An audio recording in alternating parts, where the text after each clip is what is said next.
अस्सलाम वालेकुम। कैसे हैं आप सब? उम्मीद करती हूँ ठीक होंगे। आज हम नाश्ते के लिए मज़े का पराठा बनाएंगे। हम लोग अंडे और कबाब का पराठा बनाएंगे।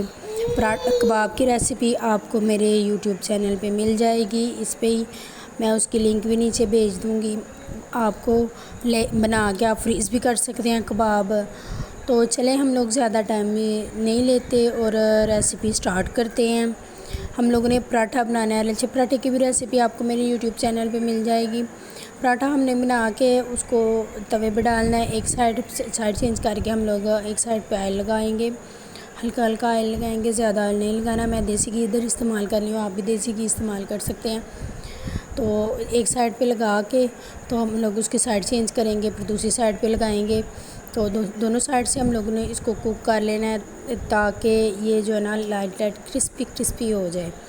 आप ये पराठा बना के बच्चों के लंच पे भी रख सकते हैं। फिर हम लोगों ने कबाब ले लेने हैं, 2 ले लें, 4 ले लें, जितने भी आप खाना चाहते हैं। हम लोगों ने उन कबाबों को छोटे छोटे पीसेस में कट कर लेना, छुरी की मदद से कट कर लें, हैंड की मदद से भी हम लोगों ने उसको ब्रीक छोटे छोटे पीसेस में कट कर लेना है। अंडा लेंगे हम लोग एक, उसके अंदर हम लोग नमक डालेंगे और जो है ना वो डाल जाएगा उसके अंदर चिली फ्लेक्स है। इसके अलावा हम लोग उस अंडे के अंदर कुछ भी नहीं डालेंगे। अंडे को हम लोग अच्छी तरह फेंटेंगे। फेंटने के बाद हम लोगों ने तवा हल्का हल्का घी लगाना है। इस पे भी हम लोग देसी घी इस्तेमाल करेंगे। अगर आप वो नहीं खाना चाहते आप दूसरा भी इस्तेमाल कर सकते हैं।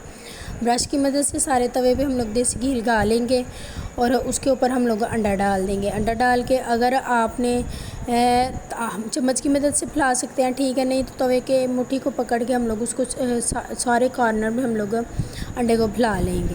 अंडे को फैलाने के बाद अगर आप अंडा लंबाई की शेप में रखेंगे तो पराठे के अंदर बिल्कुल परफेक्टली, जब हम लोग इसके ऊपर कबाब रखेंगे तोड़ा हुआ, तो बिल्कुल परफेक्टली पराठे के अंदर आएगा। अगर आप पूरा रखना चाहते हैं कबाब तो आप पूरा भी रख सकते हैं। मैंने बच्चों के लिए बनाना था इसलिए मैंने तोड़ के रखा हुआ, बच्चे ईज़िली खा लेंगे। तो इसको उसके बाद हम लोगों ने इसके ऊपर ना पराठा जो बनाया हुआ था हम लोगों ने वो डाल देना है। पराठा डाल के तो इसको हम लोगों ने साइड चेंज करके तो 2 से 3 से मिनट हम लोगों ने इसको मज़ीद कुक कर लेना है। अगर आप मेरी वीडियो इधर तक देख चुके हैं तो प्लीज़ चैनल को सब्सक्राइब करते हुए लाइक करते हुए जाइएगा। हम लोग इसकी साइड चेंज कर देंगे। फिर इसको हम लोग ने लंबाई की शेप में करके तो इसको हम लोग रोल की शेप दे देंगे। मैं आपके सामने बना रही हूँ पर मेरे से नहीं बन रहा, फिर मैं आपको कैमरा ऑफ करके बना के आपको दिखाऊंगी। मज़े का बनेगा। आप इसको चाय के साथ खुद खा सकते हैं, कोई मसला नहीं। और बच्चों को लंच में भी हम लोग बना के तो दे सकते हैं। मज़े के बनते हैं। देखिए बिल्कुल परफेक्टली शेप आपके सामने है। वीडियो देखने के लिए बहुत बहुत शुक्रिया।